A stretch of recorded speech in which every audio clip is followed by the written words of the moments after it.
Bapak mau nangis silahkan nangis. Apa urusannya Bapak mau nangis? Tentu ibu nggak usah juga membodoh-bodohin orang, Bu. Apalagi anak muda gitu loh, kasihan. Mohon maaf Pak, Ya, Bapak juga di setiap tempat, Bapak juga kadang-kadang juga bicara orang bodoh. Bukan, saya Teman nggak pernah Bapak bodoh. apalagi yang namanya Rocky Gerung itu sudah dungu, tolol, bangsat, Loh, tapi goblok, saya itu semua Bapak omongin, mereka omongin. Kan itu teman Bapak juga. ya teman saya, jangan saya dong. Iya sama Ya, aja. apa hubungannya? Kalau saya bilang tadi, Anak Anda muda bodoh-bodohin, ya ampun. Lu nggak ada. Pingin nangis saya tadi melihat.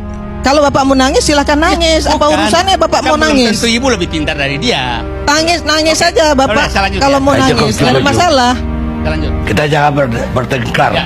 Iya, tapi nggak boleh juga Saya juga Bapak bilang berdebat. seperti itu. Bukan saya, makanya saya Ya bilang itu hak saya. mudah-mudahan saya nggak bodoh. Iya, Kak. Oke. Ya mudah-mudahan Kita Bapak lanjut. nggak bodoh. Yang kita sekarang turunan dari itu, yang saya rasa kita perlu kerjakan sama-sama dan urgen ini, mengedepankan transparansi dalam semua pengambilan kebijakan. Transparansi itu akan memastikan rakyat hadir mengawasi. Transparansi itu memastikan negara bisa menunjukkan kepada rakyat apa saja yang dikerjakan. Transparansi ini kunci.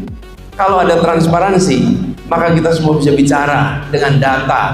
Dan pemerintah pun ketika menjelaskan kebijakan menggunakan data. Jadi, transparansi ini harus dikembalikan Bapak sekalian. Karena hari ini kita menyaksikan banyak kebijakan dibuat yang kita tidak tahu prosesnya. Kita tidak tahu prosesnya. Tahu-tahu muncul sebagai kebijakan. Dan ini PR yang mendasar.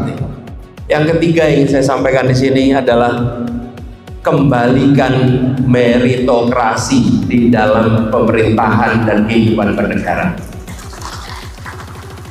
Posisi diberikan pada yang berprestasi, bukan diberikan karena koneksi.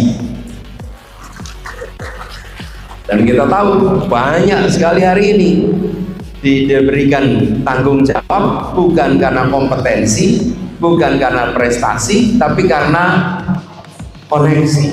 Kapan negeri ini maju kalau tugas-tugas publik diberikan kepada orang-orang yang kompetensinya tidak nyambung, apalagi kompetensinya di bawah standar, diiringi dengan koneksi yang kuat. Akhirnya negara tidak bekerja untuk kepentingan publik, tapi negara bekerja untuk kepentingan koneksi-koneksi yang ada.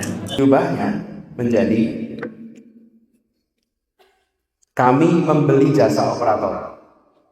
Kami bayar operator memberikan jasa ke pemerintah DKI. Kalau dulu penumpang itu bayar per penumpang. Kalau DKI tidak, DKI bayar kepada operator per kilometer. Per kilometer, bukan per penumpang. Setiap hari dia harus jalan sekitar 100 km plus minus 10 dengan rute yang ditentukan. Lalu penumpang bayar kepada DKI bukan berdasarkan kendaraan yang dinaiki, tapi berdasarkan durasinya. Sekali bayar 3 jam bisa pindah-pindah kendaraan apapun juga. Sekali bayar 3 jam. Selisihnya, itu namanya subsidi. Oke. Dengan ini diubah, apa yang terjadi? Operator punya pendapatan yang pasti. Dia nggak usah kebut-kebutan rebutan penumpang. Selama dia menjalani rutenya, ada penumpang, tidak ada penumpang, pemerintah akan bayar saya per kilometer. Jadi sudah nggak perlu lagi stiker di belakangnya itu, sesama bis kota dilarang saling mendahului. Udah nggak perlu itu, karena dia tidak perlu lagi berlomba mencari penumpang. Yang kedua, nggak ada ngetem perjalanan.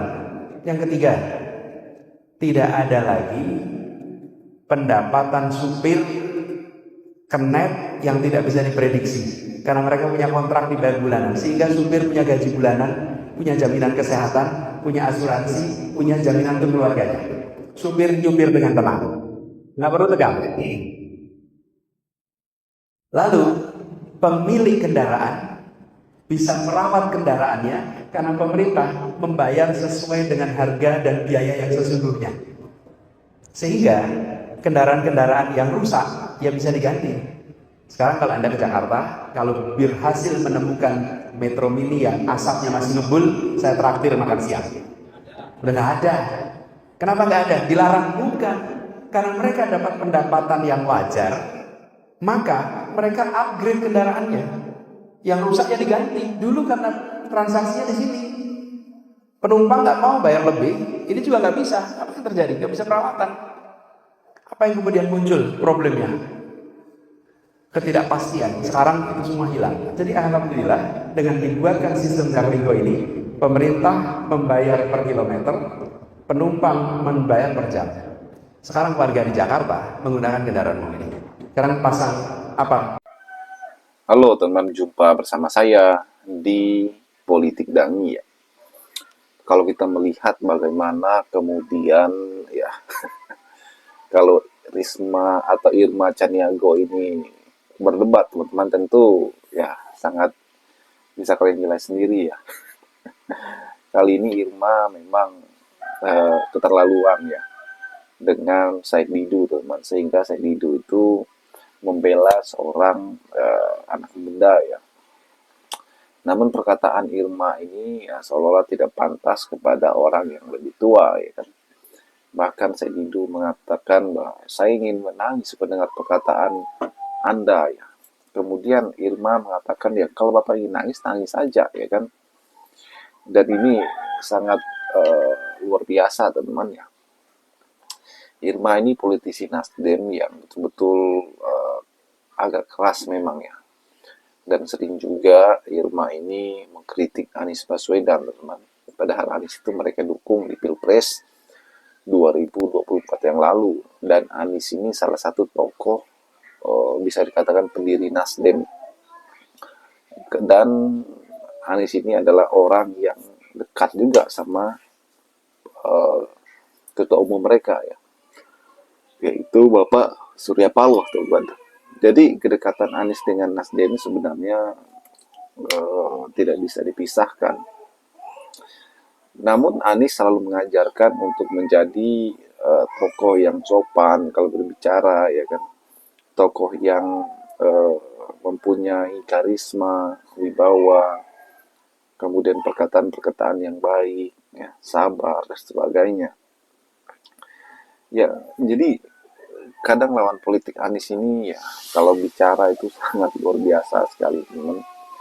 Sangat, apalagi para termul ya, itu sangat-sangat keras, sangat kadang tidak sopan ya kan. Kalau anak-anak abah itu kalau berbicara atau mengkritik itu ya sopan teman-teman ya, tidak terlalu sekeras apapun ya, bahasa tetap dijaga dan sebagainya. Itu adalah karena ajaran-ajaran yang diberikan oleh Anies Baswedan ya kan. Kalau kita melihat bagaimana Anies ya sampai detik ini juga menjadi contoh bagi kita semua ya, bagaimana Anies Baswedan ketika menanggapi kritik itu santai saja teman. Anies selalu mengajarkan kritik itu adalah vitamin yang menyehatkan, memberi semangat untuk perbaikan-perbaikan yang akan mendatang. Dan itu adalah sebuah hal yang sangat luar biasa. Bagaimana menurut kalian? Kita diskusi di kolom komentar.